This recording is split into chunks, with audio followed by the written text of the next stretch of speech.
이번 발표는 자장 스님의 흥법 및 계승과 강원 불교라는 제목으로 동국대학교 황인규 교수님께서 발표를 해주시고 한국불교 역사배움터 소장으로 계시는 김흥상 선생님께서 토론을 해주시겠습니다. 자장 스님 입적 이후에 그리고 신라나 고려, 조선을 거치면서 자장 스님에 대한 평가와 관련된 그런 기록들 그리고 그 뜻을 계승하는 데 대한 기록들을 주로 탐구를 해주셨습니다. 황인규 스님 모시고 발표해 주십시오.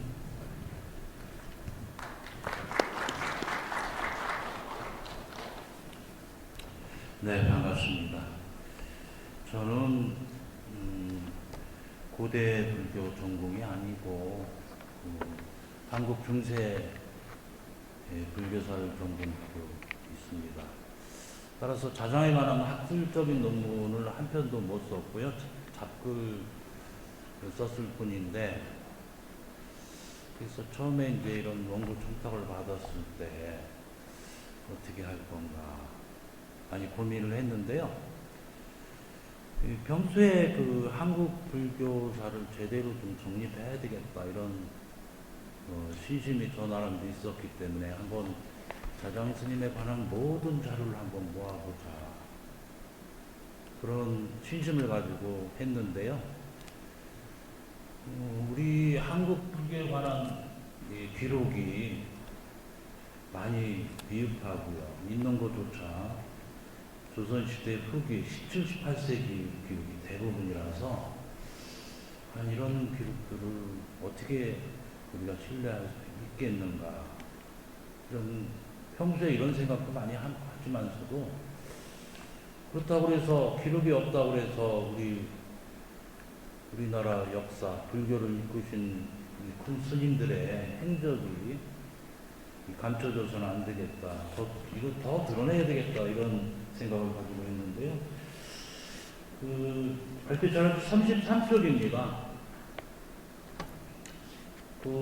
목차가 제가 제목 자체를 자장 스님의 흥법 및 계승과 강원 불교 이렇게 해봤는데요. 강원 지역만 이렇게 하다 보니까 강원 지역은 자장 스님께서 만년에 오시고 입적하신 곳이라서 여기까지 도달하기까지가 어떻게 됐는가 하다 보니까 더 다 하게 됐습니다. 그래서 전반적으로 볼 건데요. 그래서 이렇게 보니까 지금 석시원류 옹화사적에 저도 이번에 처음 봤습니다. 자장 스님의 온 그림이 한 장 있어서 여기 지금 제가 소개를 했고요. 저는 자료도 물론 그렇습니다.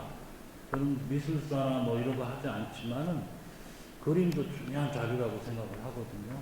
그래서 하여튼 저 나름대로는 꽤나 노력을 했는데 그야말로 소기의 성과를 거둘 수 있을지는 의문입니다. 우선 들어가는 말 보게 되면요. 제가 이 역사 교육과에 있기도 하고 이 불교사 교육을 어떻게 시켜야 될 건가 늘 고민이 많거든요. 그래서 자장 스님에 관한 교과서 서술은 어떻게 됐는가 이것도 따로 연구가 돼야 됩니다. 저도 이제 교과서 분석을 좀 해봤는데 거의 뭐 미분정기 교수목기 정도부터가 이제 우리나라 이제 최초의 교과서인데요. 거기에 보면 삼국시대 스님의 대표적인 스님 가운데 고구려, 백제, 이 신라의 경우에 원광 스님과 더불어 자장 스님이 가장 으뜸이다 이런 얘기인 것 같아요. 그 다음에 이제 그 밑에 보면 자장 스님께서 율사 이렇게 많이 알려져 있는데 그런 연구 성과의 반영이라고 봐지는데 율을 전하며 황룡사탑을 세우고 통도사를 창건하였다. 또 하나 이제 그 중에서도 또 강조됐던 게 교과서에서 황룡사 보충목탑을 세우게 하셨다. 역시 교과서에 그 당시의 연구 성과를 반영했지만 오늘날도 굉장히 중요한 사항이라고 생각을 합니다. 그 밑에 보시면 쭉 이제 그런 게 나오는데 그 다음 페이지에 보시면요. 황룡사 구층탑 목탑에 관한 것이 아쉽게도 몽골 3차 침입 때 지랄타이 차라다이 때문에 그게 불타버렸는데 그 전에 진갑국사 해심이라 이런 스님이 그때 읊으신 시가 지금도 남아 있습니다. 물론 긴국기라는 명부 때 본인이 남긴 것도 있는데요. 그런데 이 황문사 구축 목탑은 그걸 세워서 우리 한민족 역사상 최초로 우리가 통일을 이뤘습니다. 지금도 우리가 이제 세계 유일의 분단 국가인데, 특히 지금 제가 여기 있는 강원도는 강원 남북국도, 강원남도, 강원북도 이렇게 나뉘어져 있고, 크기도 비슷하고 인구도 지금 비슷하게 살고 있습니다. 자장스님께서 이쪽에서 오신 게 바로 이런 것을 염려하셨던 게 아닌가 하는 그런 생각을 하게 되는데요. 그래서 오늘 이런 이 학술 발표가 나름대로 의미가 크지 않을까 이런 생각을 해봅니다. 근데 이제 지금 한 페이지 더 넘기면요. 36쪽입니다. 모두들 다 아시다시피 우리나라 이제 이 석가모니 진신사리 모신 흔히 이제 정멸복음이라고 얘기하는데 굉장히 많습니다. 5대 정멸복음, 8대 정멸복음 이렇게 얘기하는데 5대 정멸복음이 모두 다정스님께서 창건하신 겁니다. 그리고 강원도 지역에 4 곳이 있습니다. 이만큼 강원도 지역의 불교는 우리 헌법 이런 부분에서 굉장히 주목되는 곳이다 이렇게 생각을 합니다. 그런데 지금 제가 이제 이거를 한 의의를 굳이 말씀드리면 자장스님이 고대 활동하셨으니까 중국에 활동하셨으니까 당연히 그쪽 연구자들이 하는데 아까 말씀드렸지만 자장스님에 관련 기록이 너무 적잖아요. 그런데 그 뒤에 기록들이 있는데 그런 것을 좀 경시하고 좀 무시하는 그런 풍토가 있어요. 그거는 이제 그 연구자의 한계나 역량에도 관계되는 건데 좋은 의미입니다. 고대 불교를 연구하는데 중세, 근현대까지 하기는 힘드니까요. 그렇다 하더라도 우리가 생각해 볼 것은, 이따 여기 나오겠습니다만, 자장스님에 관한 기록이 중국의 기록, 약간 나오겠죠. 668년 기록이 가장 앞서고, 우리나라에는 한국사 찰조본기가 872년 기록이에요. 그리고 우리가 가장 많이 쓰는 게 이전스님이 원간섭기에 쓴 13세기 기록이에요. 그럼 이게 시기가 몇 년 후입니까? 이런 건 맹신하면서 절대적으로 보면서 그럴 수밖에 없지만 그 후대의 자료를 우리가 좀 앞으로는 관심을 가져야 되지 않냐 이런 생각이 있고요. 그 다음에 전체적으로 이 석가 진신사리를 봉안하신 이런 것들은 연구가 많이 된 것 같아서 저는 그 위의 기록을 찾다 보니까 이게 보니까 여기 이제 오늘 토론도 참여하시고 발표도 하시는 신대영 교수님이나 이런 분들께서 귀한 연구를 많이 하셨죠. 그 정멸복음에 관한 정리 많이 하셨는데 제가 과문한지 모르겠습니다만 자장스님이 따로 모신 것하고 일반적인 이거를 구분을 좀 안 해놓으신 것 같아요. 이런 거 보고 저도 깜짝 놀랐어요. 그래서 그게 사실이라고 한다면 제가 오늘 정리한 건 나름대로 큰 의미가 있다고 생각을 좀 합니다. 그런데 이제 여기서 이제 고대 자장 연구하시는 우리 대학자 여러분들이 오셨는데 제가 이제 이런 지금 발표하는 이 부분에 대해서 그 시대가 그렇게 많이 떨어졌는데 그걸 어떻게 믿겠냐, 이렇게 그거 후대에 갖다간 거냐 이렇게 치부해 버리면 더 이상 할 얘기가 없는데요. 저는 이걸 주목을 해야 되고, 또 하나는 우리가 생각해야 될 것이 조선 후기 고려시대에 거쳐서 자장스님에 대한 추념, 이 큰 스님에 대해서 불교계에서 어떻게 우리가 지금 모시려고 노력했는가, 이런 측면에서는 굉장히 중요하다고 생각을 합니다. 그래서 그걸 보겠고요. 우선 그래서 37쪽에 보면 고중세 정기 주요 기록이에요. 아까도 이제 우리 앞서 신선혜 교수가 얘기했지만 자장에 관한 이 기록은 전기 기록이에요. 그걸 보게 되면 이 앞서 얘기한 거예요. 지금 보면 이 38쪽이에요. 흔히 얘기했던 아까 4개의 기록 이런 것만 주로 얘기를 하는데 이거 말고도 우리 이 시기로 따지면 그 중간 부분이에요. 그 38쪽에 이 중간 기록은 경덕 고려시대에 해당되는 경덕전등록이나 거기에 경덕전등록이나 역대편년 석시통감 그리고 신수분과 육학승전 여기에도 자장정기가 나와요. 그리고 저게 과문한지 모르겠습니다. 이런 것들을 자장스님 연구했을 때 크게 반영을 했는지 보셨겠죠. 내용이 뭐 대동소이하다.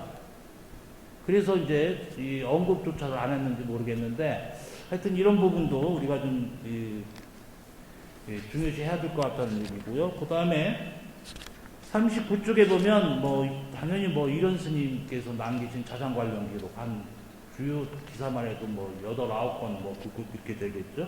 근데 거기 보면 중간에 보면 아까도 얘기 나왔습니다만 자장 스님에 관계된 본존과 사주기가 있었다는데 이게 흔적을 알 수가 없어서 앞으로 이거 관련 기록이 나왔으면 좋겠다 이런 생각이 좀 들고요. 그리고 이제 뭐 많이 연구가 됐습니다만 유련 스님이 삼국유사 편찬하고 한 20여 년 뒤에 대문인 그 민지라는 분이 또 오대산 사적을 정리하면서 관련된 기록이죠. 이것도 일종의 추년 사업이겠죠. 40쪽에 넘어갑니다. 고려 말에 보면 전 이거 보고 깜짝 놀랐어요. 통도사지, 신편 통도사지가 요새 다시 나오긴 했습니다만 통도사지에 보면 이 석호라는 스님이 있어요. 석호. 저도 이제 석호라는 스님이 오늘날 저는 그렇게 생각합니다만 달라이라마 같은 그 위상을 갖고 있었다고 봐지는 지공스님께서 우리나라에 2년 7개월 오셔서 이 자장스님 그 유적도 보고 가셨는데 그런 기록을 석호라는 스님께서 정리를 하셨어요.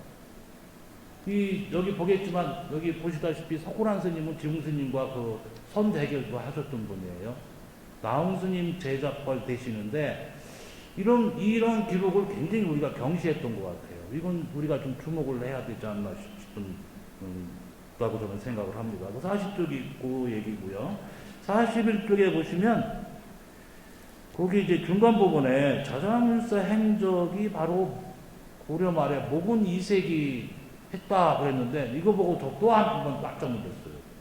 이 실체가 뭔가 이번에 연구하면서 확인을 못했는데 이거 좀 확인을 좀 하게 된다면 굉장히 중요한 기록이 아닐까 생각을 합니다. 자, 41쪽에 조선시대로 넘어오도록 하겠습니다. 조선시대에 보게 되면 오대산 사적을 민지가 한 거를 이제 그게 여기 이제 큰 스님도 오셨지만 가을 병정본이 있고 이건 이제 자연장 스님께서 많이 이제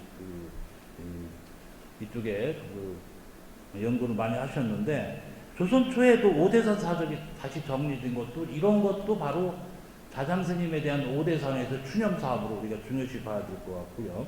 그 다음에 전기 부분에 청나라 그 분인 이 무의도인이라는 분이 있어요. 이분은 유학 공부하다가 능영경 이쪽에 감탄해가지고 이쪽으로 그냥 거의 스님처럼 살았던 분인데 이분이 자장전을 내셔요. 근데 이 부분도 우리 자장 연구하면서 별로 주목을 안 하시는 것 같아요. 그게 바로 고성조교 얘기가 간단히 소개했어요. 42쪽 거기까지 쭉 소개를 했고요. 42쪽 이 중간 이하에 보면 18세기 초하고 18세기 후반 여기 오늘 발표하는 정암사 사적도 그런 면에서 굉장히 중요하게 생각해야 되는데 여기서 오늘 다들 연구자가 발표하니까 이게 제가 언급은 대충 했습니다. 43쪽 다음 페이지입니다. 이 태경동 선생님께서 이 불교 관련 사료 정리한 거는 너무나 잘 알려진 사실입니다. 거기에서도 자장스님에 관한 기록을 또 하고 있고요. 그 마지막에 자장스님에 관련한 주요 전기 기록 중에서 우리가 봐야 될 것은 역시 이 해남 대형사에 계셨던 범의 가관스님의 동사열전에 보면 자장법사적이 나오는데 조금 다른 기록이 나와요. 뒤에 나오지만 이 송광사 부분도 자장스님이 뭐 창건했다 이런 기록이 나오거든요. 지금 학계로서는 수준에서 이해가 안 되는데 많은 기록이 보강되면 또 다른 얘기를 할 수 있을 것 같다 그런 생각이 들거든요. 그래서 대충 제가 크게 이제 이 부분을 정리해서 말씀을 드렸고요. 다음 페이지입니다. 44쪽에 지금부터는 아까 말씀드린 대로 자장스님께서 그 헌법을 하신 중에서 뭐니 해도 사찰을 창건하고 뭐 이런 중건하시고 머무르시고 이런 것도 중요하지만 가장 중요한 게 이 석가모니 진신사리를 모시는 곳인데, 이 삼국유사에 보시면은 한 10여 곳에 그걸 모셨다고 그랬거든요. 근데 제가 보니까 이게 제대로 이것을 지금 연구가 된 게 없는 것 같아요. 그래서 저 나름대로 그 기록을 찾아서 비정을 해보려고 했습니다. 그래서 그 10곳을 지금부터 이제 설명을 드리는데요. 첫 번째 이제 고대 부분을 보게 되면 양산 통도사와 경주 황룡사 태화사, 이거 황룡사 무지 많이 연구된 부분이죠. 45쪽에 보시면 거기 태화사 부분은 지금 태화루 강에 누각이 거기 태화사에게 세워진 거예요. 지금 그래서 그게 자장스님께서 그 석가 진신사를 모신 태화사 터일 텐데 우리 불개교가 거의 주목을 별로 못하는 것 같아서 굉장히 아쉽습니다. 뭐 2년 전인가 몇 년 전에 그 태화로 다시 복원했다고 태화강가에 그랬는데, 제가 알기에는 이런 부분은 우리 불교계에서 굉장히 주목을 해야 되지 않을까 싶어요. 46쪽에 보시면 그 중간 부분, 일단 그 표에 3, 4, 3, 그러니까 1, 2, 3 했던 부분이 제가 10개 자장스님께서 그 석가모니 진신사를 모신 곳이라고 비정한 곳이고요. 이걸 조금 이제 펼쳐서 좀 깊게 지금 앞으로 살펴볼 겁니다. 그래서 47쪽에 보시면 우선 김제 금산사에 5층 석탑이 있어요. 그 전에도 그게 선운사의 스님하고 같이 이렇게 그 금산사 5층 석탑을 하는 게 나와 있는데, 거기 지금 그 밑에 보시면 48쪽에 우리 무경자수 스님께서도 그런 기문을 남기셨어요. 48쪽에 보시면요, 이 송감성유 스님이나 이 금산사 관련된 스님들이 많이 남기셨는데, 제가 일전에 삼보사찰을 부르기 시작한 것은 언제부터냐면 빨라야 조선 중기 이후부터입니다.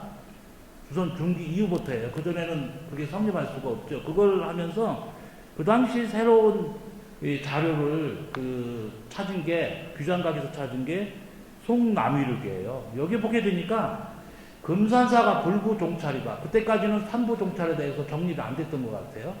이 부분을 다시 여기 가져왔는데요. 여기 보시면 그 금산사에 보면, 그래서 여기에서 지금 이번에 이걸 확정을 되었어요. 금산사에 이게 이 석가모니 진신사를 여기 모신 게 확실하다. 저는 그렇게 봤습니다. 그래서 금산사도 있고요. 그 다음에 천안광덕사입니다. 천안광덕사. 이게 물론 17세기 기록, 16세기 이후의 기록이지만 여기도요, 참 조선 초에 그 세조께서 각지를 돌아다니면서 직접 내린 어핀 이런 것이 존재하거든요. 이런 걸 봐서는 사실 가능성이 좀 많다고 봅니다. 47쪽에 보시면 안명률한 분이 광도사 사적기 썼고, 그 다음에 이제 그 다른 기록이 2건이 나오는데, 물론 여기 보면 무학대사의 큰 제자라고 생각하는데 진산이라는 스님 같은 그 분이 여기 나오는데 자장스님하고 연대가 좀 안 맞아요. 이런 것이 가끔 나오는데 이것은 연대가 안 맞기 때문에 이건 믿을 수 없다라고 보기보다 이 후대의 기록이라 그게 기록되고 전승되는 과정에 조금 착오라고 좀 봐야 됩니다. 그래서 광덕사에 보면 여기 지금 여기 아까 얘기했던 게 나오죠. 통도사, 무학산, 금산사, 조계산, 송광사 다 이게 자장법사께서 창건한 사자 이렇게 나오죠. 응? 이거하고 그 다음에 이제 이 1463년에 한계 그리고 글씨를 정남정이 썼는데 이분이 조선 초의 세조 때 그 무렵에 이 불사 쪽에다 기록을 굉장히 많이 남기신 분이에요. 이분이 광덕사에서도 남겼거든요. 그래서 광덕사도 역시 자장스님이 석가 진신사를 모신 곳으로 좀 봐야 되려는 노력을 좀 해야 되지 않겠나 한 것을 지금 제기합니다. 50쪽에 보시면요, 이 대둔사 안심사 사적비문인데 여기도 보면 여기 보면요 중간에 각주 69번입니다. 황룡사, 월정사, 태화사, 통도사 봉헌했고 그리고 여기에도 봉헌했다 이런 글이 나오거든요. 이거 계속 후대 기록이니까 믿을 수 없다 이렇게만 봐서는 안 될 것 같다는 얘기입니다. 그 다음에 그 마지막 보면 궁위 도리사 있어요. 도리사는 아시다시피 선산 지역인데 신라 불교가 그 최초로 그쪽에 모래가 나와서 아도아상이 갔던 그 지역인데 그 도리사의 그 중창기 거기 보면 처음에 이제 석적사에 모셨다고 되어 있잖아요. 51쪽에. 그래서 거기 그 각 관련된 기록을 가졌어요. 해봉집의 얘기 그리고 또 호은 유기란 스님께서 이거 지으신 거예요. 그 선조 냉산 기슭에 석적사에 예태가 있습니다. 그러면서 51쪽에 그 관련된 게 나와요. 52쪽 거기 넘기시면요. 사리 한매를 타벨에서 얻었습니다. 이로써 석가모니 사림을 분명히 알 수 있습니다. 그래서 이것도 석가 지신사리가 모셔진 곳으로 봐야 되지 않겠나. 그리고 그 밑에 중간 정도에 보면 이제 강원도 지역에 설악산, 신흥사이 그 전에 옛 지명이 항적성가 그랬죠. 그리고 이제 밑에 불의 화엄사 같은 경우도 이게 석가 진신사리 모셨다는 건데 이건 여기에는 이런 거는 이제 이 사료가 이걸 입증할 수 있는 이게 많이 좀 필요해 보여요. 그 다음에 이제 이 경상도 삼청대원사에도 이런 관련된 기록이 나옵니다. 그래서 53쪽에 정리하면 10곳의 도량은 양산, 통도사, 경대, 황금사, 울산, 대화사, 김제, 금산사, 천안, 광덕사, 대주사, 안심사, 구미도리사, 구례, 화엄사, 산청대원사, 설악산, 신임사 딱 10곳이 자장스님께서 석가진신사를 모신 곳이다. 물론 거듭 말씀드리지만 이제 이 더 신뢰할 수 있는 사료가 보강이 필요하긴 합니다.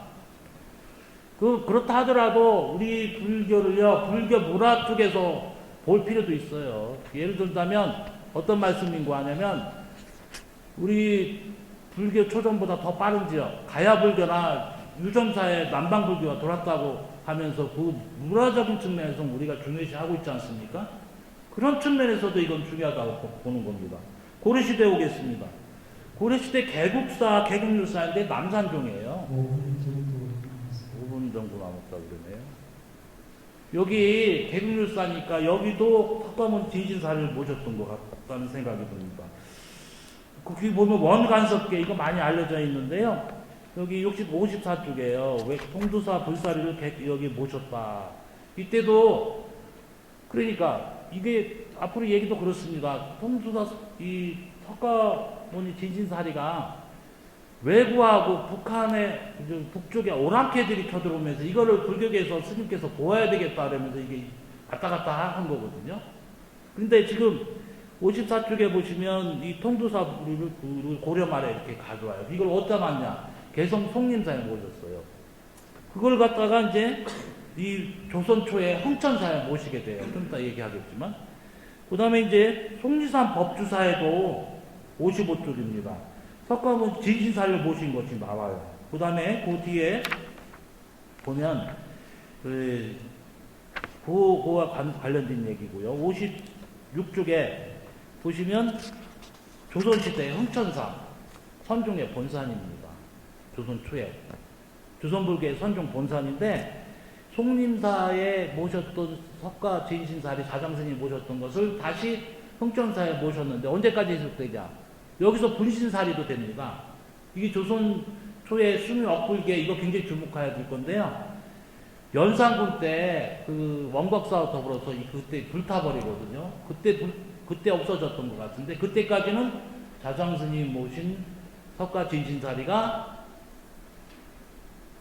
도성 출입금지를 막았던 서울 이 한성에 자장스님 모신 석가 진신사리 거기에 모셔져 있던 겁니다.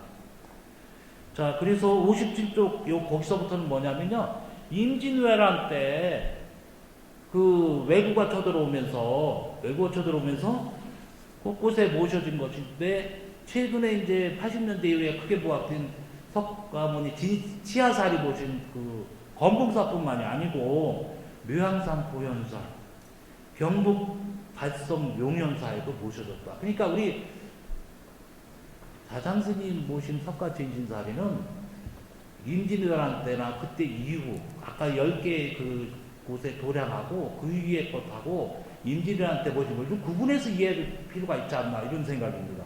그래서 57쪽에 보면은 서산대사 그 보현사에 이게 모셨다는 기록이 있고요.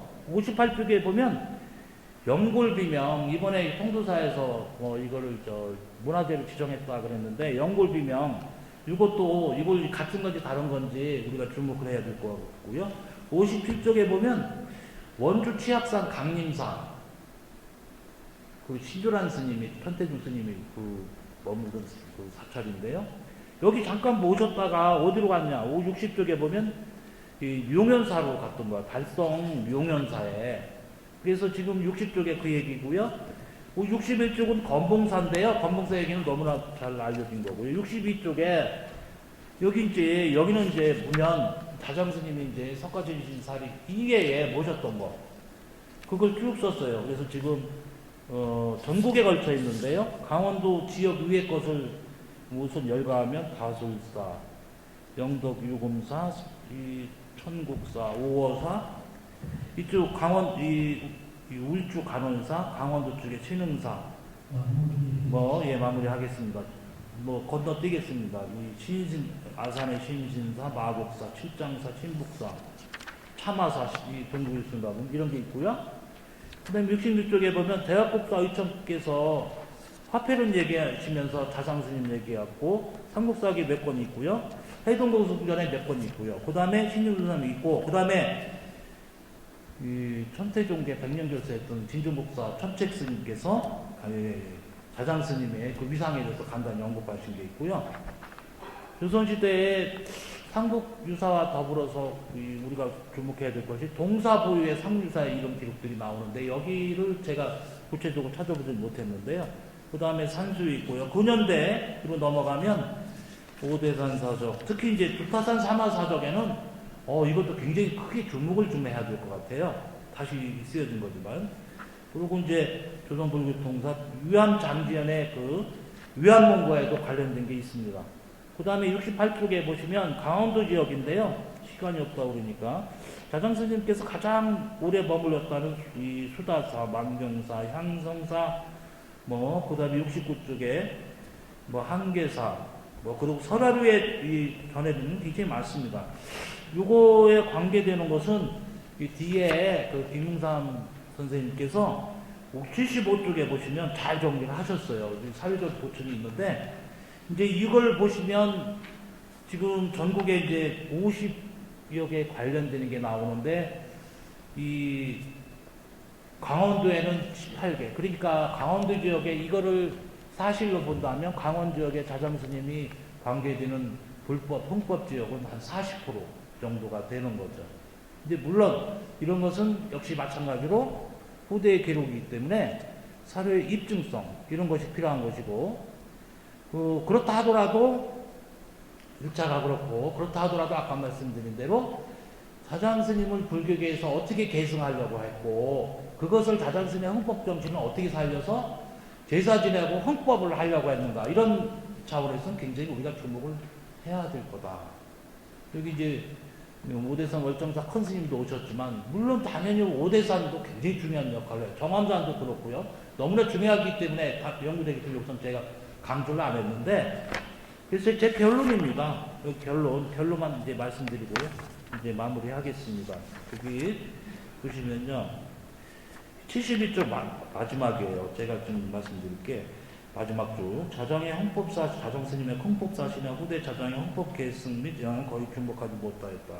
이런 것은 사상적으로 자정스님의 화음적이거나 계율적인 성에 짙다고 간주하였기 때문에, 그렇게 본 사무상 때문에, 그리고 또한 후대의 불교가 선종 위주의 그 불교였기 때문에 혹시 자장스님의 이러한 큰 헌법 정신, 이런 행적이 크게 주목을 받지 못한 것이 아닐까, 이런 그 아쉬움을 저는 지금 생각을 하면서, 학계도 그렇지만 우리 불교계에도 이런 면은 좀 생각을 좀 하셔야 되지 않을까, 이렇게 생각을 해봤습니다. 거듭 말씀드리지만 사료적 보강 많이 돼야 되지만, 이런 정신, 문화, 추념, 헌법, 이거는 우리가 좀 이 기회에 좀 각별히 생각을 좀 해야 된다고 생각합니다.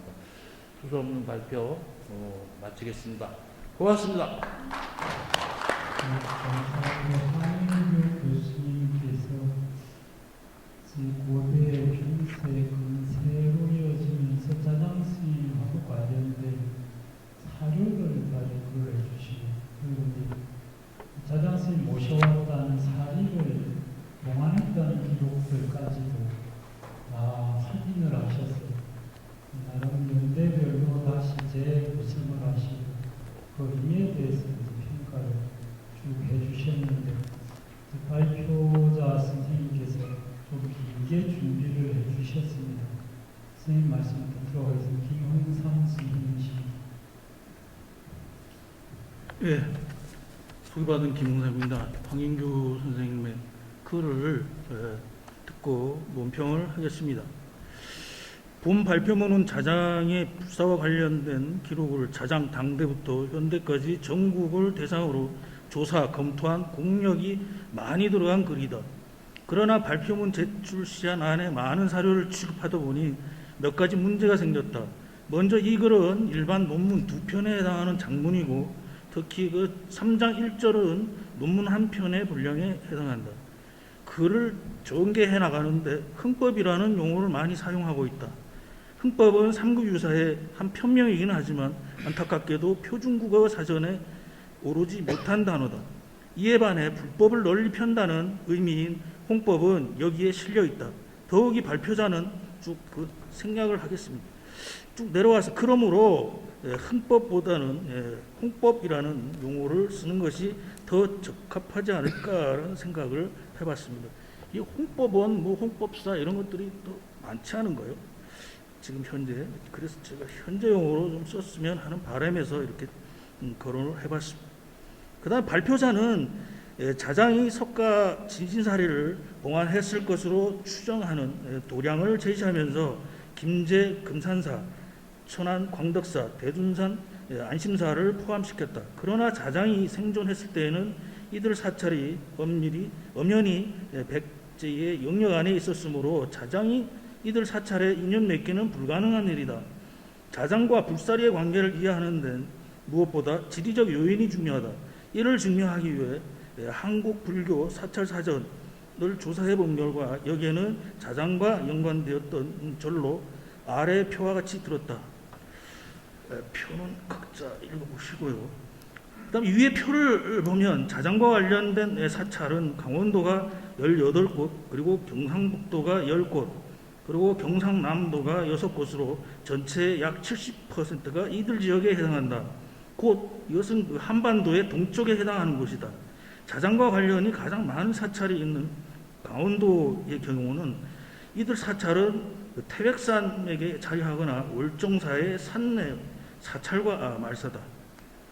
다음으로 백제 지역에 있었던 대둔산 안심사에 대해 다음과 같은 안심사 사적비를 인용하였다. 옛 기록에는 절을 창건한 사람이 자장대사로 당 정관 영관에 이르며 절에 오래전부터 불가해서 존숭하는 치아와 사리가 각 일개, 십습이 보물로 소장되어 있는데 몇 천백 년이 된 것인지 알 수 없다. 한문을 읽어야 될 것 같습니다. 국이 이위 사초창 자장 대사 제당 정관 기년 우사 구유 불세존 치아 사리 각 일개 십습 진장 불지기 1100년. 이에 대해 발표자는 위에 인용한 내용에 따르면 638년 자장이 안심사를 세우고 부처의 사리 십과와 치아사리의 한과를 이 절에 봉안하였다고 했다. 발표자가 여기서 이제 638년에 대해서 말씀하셨는데 당 정관 연간 안에 638년이 속해 있지만 어떤 근거에 연유해서 썼는지를 잘 모르겠다. 그러므로 638년보다는 원사료에 맞게 당 정관 몇 년이라고 적는 것이 더 정확하다고 본다. 그리고 또한 본래 사료인 불세존 치아 사리각 일개 십습을 불가해서 존숭하는 치아와 사리가 각 일개 십습으로 번역하고 부처의 사리 십과와 치아 사리 일과로 이해했다. 그러나 습은 옷을 세는 단위인 벌을 의미하고 불세존이 10습까지 이어지므로 이것은 불세존이라는 것을 불교에서 흔히 쓰는 용어죠. 의 치아와 사리가 각 한 개 및 부처님 세존의 가사 한 벌로 번역을 해야 한다. 그다음에 한편 조선 후기 문인 이하곤이 지은 두타초의 그 잡저 남유록에 다음과 같은 기록이 있습니다. 견 속리산 법주사 역유 장육불 기고 불하사 50장 의자 조상자 무국 장대 이 불복 이 장육 위준야 승활 신라자장 선사 소건 여지승남 운 견혼 창시사 미상 숙시를 발표자는 승려의 말을 인용하여 법주사 장육불은 신라자장이 건립하였다고 이해했다. 즉 인용문 중 승려가 한 말만 옳은 것으로 파악한 듯하다. 그러나 곧 이어 이해하고는 여지승남에 이르기를 견혼이 이 절을 창건하였다라고 하면서 누가 옳은지 알 수 없다고 판단을 유보했다. 그러나 법주사는 자장이 살아있을 때 지리적으로 보아 백제 지역에 위치하였다. 이 점은 둘 간의 관계 형성이 의심되는 부분이고 더더욱 그 후백제 견혼과 연관짓는 기록이 있는 것으로 보아 그러한 생각이 든다. 다음은 백제의 후예인 진표 이야기다. 조선 중기 홍인우의 치제유고 관동록에는 다음과 같은 기록이 전한다. 경자 만조 주지 성공 인여 지사 후암 암상 유비 내 신라 승율사 장골지비 고려 승 명잠찬 승안 5년 5월건. 이에 대해 발표자는 해석하기로 4월 25일 아침 늦은 시간이었다. 발현사 주지 성공이 절 뒤에 바위로 안내하였다. 바위 위에 비석이 있는데 바로 신라 승려인 자장율사의 사리를 묻은 비석이라고 한다. 고려의 승려 영잠이 비문의 글을 지은 뒤 승안 5년 5월에 세워진 것이라고 하였다. 원문의 승율사 장골지비를 신라 승려인 자장율사의 사리를 묻은 비석으로 본 것이다. 장골의 장을 자장으로 이해한 것인데 이는 잘못이다. 장은 보관하다는 의미입니다. 그러므로 장골은 골사리를 보관하다로 번역하는 것이 옳다. 신라 승려 율사는 다름 아닌 진표로 관련된 자세한 내용은 상국유사 곤사의해 관동풍악 발현수 석기에 실려 있다. 특히 글의 제목 협주에 이 기록은 곧 사주 영잠이 찬술한 것이고 승안 4년 김미에 도를 세웠다고 달려있다. 마지막으로 자장이 당에서 귀국 후 원영사를 증축하고 화엄경을 강론하여 화엄교법을 강조하였다고 서술한 부분이다. 상국유사 곤사의해 자장정률에서 원영사의 낙성식에서 자장이 화엄경의 개송을 강의하자 52명의 여인이 나타나서 증명인으로 들었기 때문에 그 기념으로 52그루의 나무를 심어 칠수라고 불렀다고 하였다. 그러나 진본의 그 화엄경 입법 개품에 나오는 그 선지식 52라는 것이 실리게 된 것은 후대인 그 영융 원년 680년에 일조가 번역한 이후의 일이다. 이에 앞서 자장이 당에서 머무를 때 오대산에서 문수보살이 그의 꿈에 나타나 준 범어계에 한약된 내용은 699년에 역출된 80권분 화엄경에 나온다. 이들 내용은 후대의 화엄가들에 의해 삽입된 것이 아닐까 하는 그런 생각을 해본다. 발표자는 되도록 자장과 관련된 기록을 그대로 사실로 믿는 경향이 있다. 이는 종교적 상징성이나 신앙적 영성에서 역사성을 찾아내어 역사적 사실로 활용하여 한국 불교사를 체계적으로 하려는 의도에서 작동했다고 본다. 이와 같은 종교적 사실과 역사적 사실의 대립을 넘어서려는 진리 탐구의 자세가 앞으로도 지속적으로 이루어지기를 바란다. 아울러 지금까지의 토론문이 공부를 하지 않아 사리를 잘 모르는 주피대의 헛소리로 여겼으면 좋겠다. 예, 이상입니다. 다른 말씀 덧붙일 건 있으시죠? 예? 다른 말씀 덧붙여서 하신 말씀. 없습니다. 지금 이제 한국 불교 역사배움부터 소장으로 계시는 김홍삼 선생님께서 황윤규 교수님의 긴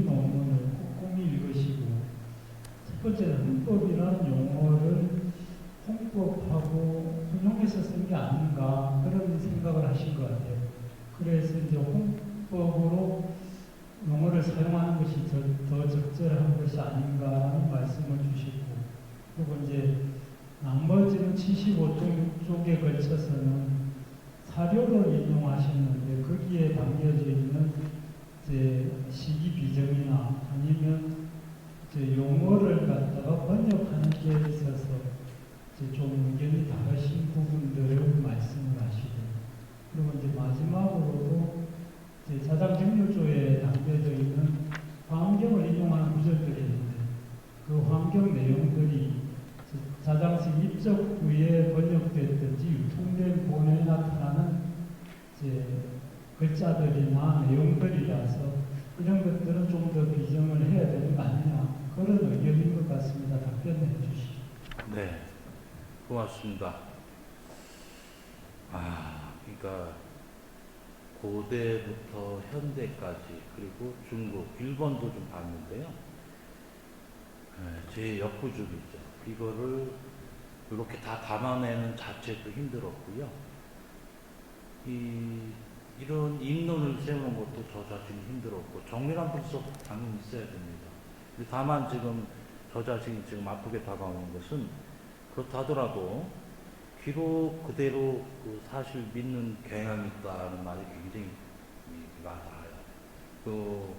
저는 뭐 역사를 하고 불교사를 하는 입장에서 당연히 어떠한 기록이라도 사료 비판이 따르는 건 당연합니다.